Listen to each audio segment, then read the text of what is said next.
गहलोत सरकार ने आमजन को बड़ी राहत दी है। मुख्यमंत्री गहलोत ने आमजन को स्टाम्प ड्यूटी में छूट दी है।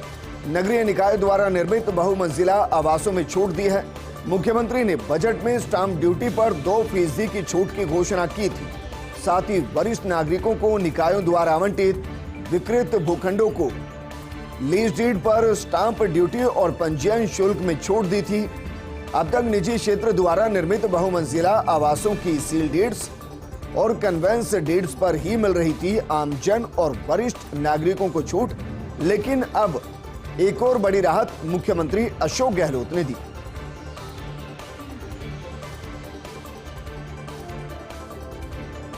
वहीं कर्मचारियों के तबादला पॉलिसी का ड्राफ्ट तैयार हो गया है। प्रशासनिक सुधार विभाग ने मुख्यमंत्री गहलोत को ड्राफ्ट भिजवा दिया है। Retired professor R K. चौबीसा ने ड्राफ्ट को तैयार किया है। अब मुख्यमंत्री स्तर पर अंतिम प्रेजेंटेशन होगा। मुख्यमंत्री गहलोत की मंजूरी के बाद लागू होगी ट्रांसफर पॉलिसी। मंत्रालय कर्मचारियों को तबादलों से राहत मिलेगी और इसका ड्राफ्ट बनकर तैयार हो चुका है। मुख्यमंत्री के पास यह ड्राफ्ट पहुंचा है। जैसे ही परमिशन मिलेगी, मंत्रालय कर्मचारियों को राहत मिलेगी। प्रदेश को शिक्षा और चिकित्सा के क्षेत्र में अग्रणी बनाने की कवायद। गहलोत सरकार लगातार शिक्षा और चिकित्सा के क्षेत्र में नवाचार कर रही है। मुख्यमंत्री गहलोत ने इसको लेकर फिर दोहराया अपना संकल्प और कहा कि मेरा लक्ष्य राजस्थान को शिक्षा एवं स्वास्थ्य में सर्वोत्तम बनाने का है। मुझे प्रसन्नता है कि जनता का इस कार्य में भरपूर सहयोग मिल रहा है। आजादी से लेकर साल 2018 तक प्रदेश में करीब 250 राजकीय कॉलेज ही थे। हमने 3 साल में 210 कॉलेज शुरू किए, जो उच्च शिक्षा के क्षेत्र में एक बड़ा कदम है। इसके लिए इमारत और फैकल्टी के लिए सरकार ने स्थायी और अस्थायी इंतजाम किए हैं। इन इंतजामों को आगे और बेहतर किया जाएगा। अगस्त माह में करीब 130 कॉलेजों की इमारतों की लोकार्पण और शिलान्यास किए जाएंगे। 2021 बैच के 6 आईएएस अधिकारियों को प्रशिक्षण के लिए जिला आवंटित। टीना डाबी की बहन रिया डाबी को अलवर जिला मिला है। अवध निवृत्ति सोमनाथ को बाड़मेर, गौरव बुडानिया को भीलवाड़ा, जुलकर प्रतीक चंद्रशेखर को श्रीगंगानगर, रवि कुमार को नागौर, सानुखे गौरव रविंद्र को भरतपुर जिला मिला है। 19 अगस्त को ये अधिकारी रिलीव होंगे।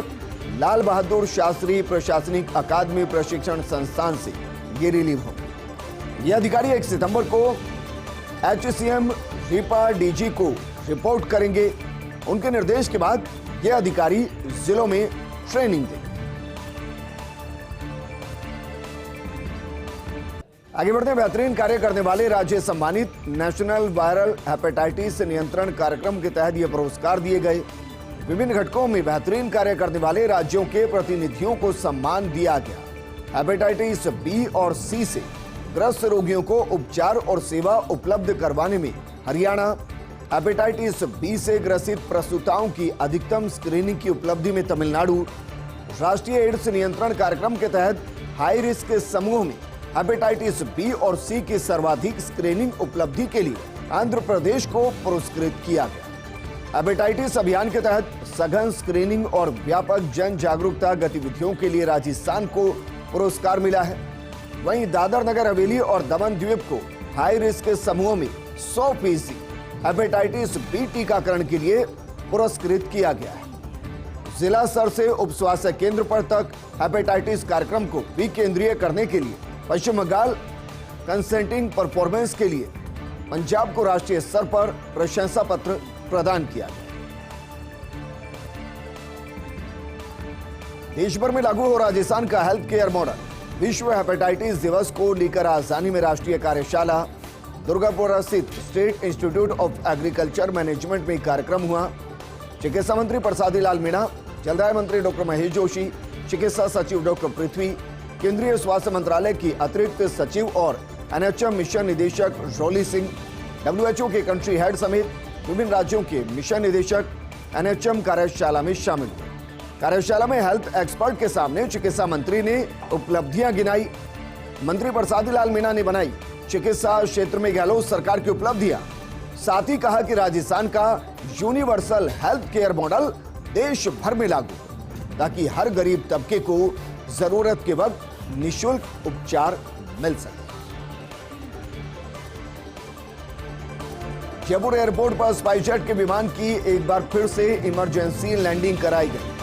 स्पाइसजेट की फ्लाइट जिसका नंबर है SG 3002, जयपुर में इसकी इमरजेंसी लैंडिंग कराई गई।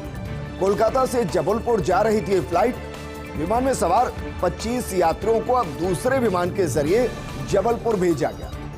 स्पाइसजेट के जयपुर में स्पेयर में मौजूद विमान से जबलपुर भेजा गया। खराब विमान में हाइड्रोलिक समस्या आने की वजह से हाइड्रोलिक प्रेशर संबंधी तकनीकी गड़बड़ी की बात सामने आने के बाद इमरजेंसी लैंडिंग जयपुर में कराई गई। राज्यपाल कलराज मिश्र ने किया रुद्राभिषेक। राजभवन में राज राजेश्वर महादेव मंदिर में भगवान शिव का अभिषेक किया। हरियाली अमावस्या पर राजभवन स्थित मंदिर में सह परिवार पूजा अर्चना। राज्यपाल ने प्रदेशवासियों की सुख समृद्धि और संपन्नता के लिए कामना की। बाद में धर्मपत्नी सत्यवती मिश्र के साथ राजभवन परिसर में पौधारोपण किया। राज्यपाल मिश्र ने ज्यादा से ज्यादा पौधे लगाने का आमजन से आह्वान किया। कल से 3 दिवसीय बीकानेर दौरे पर रहेंगे राज्यपाल कलराज मिश्र। पहले दिन वेटनरी विश्वविद्यालय में नवनिर्मित संविधान पार्क विज्ञान केंद्र का लोकार्पण करेंगे। पारंपरिक पशु चिकित्सा पद्धतियों एवं वैकल्पिक औषधि विज्ञान केंद्र का भी लोकार्पण करेंगे। इसके बाद जिले के चारों राजकीय विश्वविद्यालयों के कुलपतियों की बैठक लेंगे। कल शाम देशनोक में कड़ी माता मंदिर में दर्शन करने जाएंगे राज्यपाल। राज्यपाल शनिवार सुबह 11:30 बजे जिला प्रशासन अधिकारियों की बैठक लेंगे। विभिन्न विकास एवं जन कल्याणकारी योजनाओं की प्रगति की समीक्षा करेंगे। शनिवार शाम को राज्यपाल का कपिल मुनि आश्रम कोलायत जाने का कार्यक्रम है। रविवार सुबह 11:30 बजे महाराजा गंगा सिंह विश्वविद्यालय जाने का उनका कार्यक्रम है। MGSU में नवनिर्मित संविधान पार्क और अन्य सुविधाओं का वो लोकार्पण करेंगे। रविवार को दोपहर बाद नाल एयरपोर्ट से जयपुर के लिए रवाना होंगे। विवो राजस्थान का फाइनेंस हेड क्वान ली गिरफ्तार कर लिया गया। जयपुर एयरपोर्ट से बीती रात बैंकॉक जाते समय गिरफ्तार किया गया। चीनी मूल का क्वान ली है। विवो कंपनी में कार्यरत। प्रवर्तन निदेशालय ने विवो के खिलाफ केस दर्ज किया था। इमिग्रेशन विभाग ने बीती रात एयरपोर्ट पर पकड़ा आरोपी क्वान ली जयपुर से एयर एशिया की फ्लाइट से बैंकॉक जा रहा था, लेकिन आरोपी के खिलाफ ईडी ने जारी किया हुआ था लुकआउट सर्कुलर नोटिस के आधार पर इमिग्रेशन ने फ्लाइट में बोर्ड करने से पहले पकड़ दिया।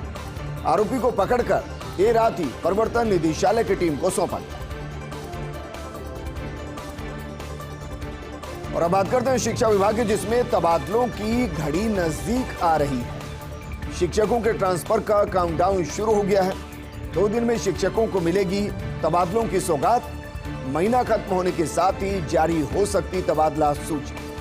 शिक्षा मंत्री डॉक्टर बी डी कल्ला के निरंतर प्रयास हैं जारी।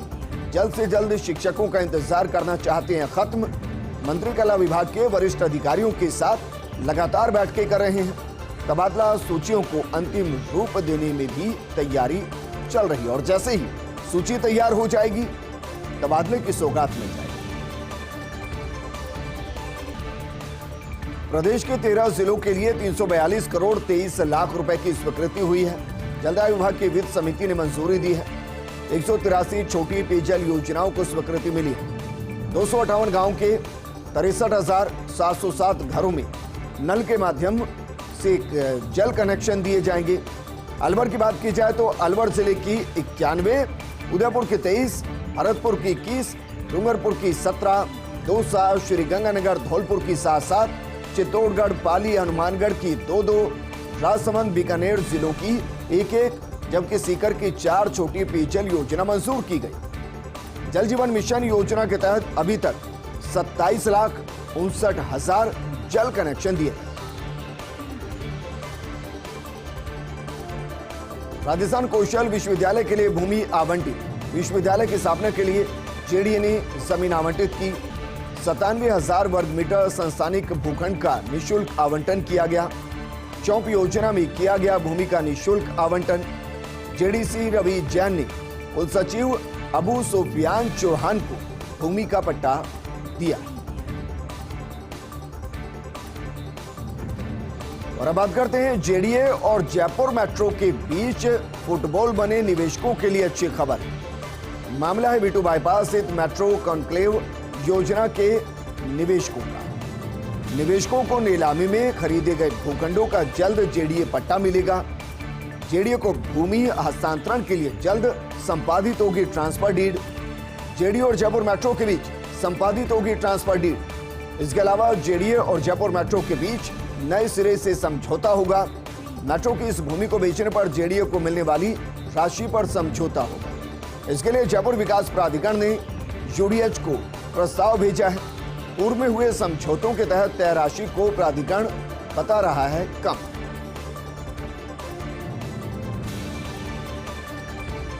किसान मुद्दों से जुड़ी कमेटी का क्या वजूद है, ये बड़ा सवाल। दरअसल संयुक्त किसान मोर्चा इस कमेटी को खारिज कर चुका है। साथ ही कमेटी ने नाम देने से भी इनकार कर दिया। सवाल यह है कि अब यह कमेटी बिना संयुक्त किसान मोर्चा के काम कैसे करेगी, या सिर्फ नाम के लिए कमेटी बनी रहेगी और कोई कामकाज ही नहीं होगा। किसान आंदोलन खत्म होने के 8 महीने बाद यह कमेटी बनी है और उसमें भी आंदोलन करने वाले किसान संगठनों से कोई राय नहीं ली गई। विवादित कृषि कानून बनाने वाले अधिकारी बन गए कमेटी अध्यक्ष और सदस्य। एमएसपी की कानूनी गारंटी की मांग को कमेटी के एजेंडे में रखा ही नहीं। ऐसे में कमेटी औपचारिकता निभाने के लिए बैठकें और सिफारिशें करने वाली। और बात करते हैं दक्षिण में विपक्ष की मोर्चाबंदी की। दक्षिण गौरव नारे से विपक्ष में सहमति की कोशिश। राष्ट्रपति चुनाव में बिखर गई थी विपक्षी एकता। अब तेलंगाना सीएम केसीआर संपर्क कर रहे हैं और संपर्क के जरिए कोशिश कर रहे हैं कि विपक्ष एकजुट हो सके। डीएमके, आम आदमी पार्टी, दक्षिण भारतीय कांग्रेस सांसदों से संपर्क की कोशिश की जा रही है। बीजेपी पर दो तरफा वार करने की कवायद है। बीजेपी को उत्तर भारतीय पार्टी बताने की कोशिश की जा रही है। इस दौरान केरल, तमिलनाडु, आंध्र और तेलंगाना में बीजेपी कमजोर है और इस हालत में मजबूत स्थिति वाले कर्नाटक में भी नुकसान बीजेपी को हो सकता है।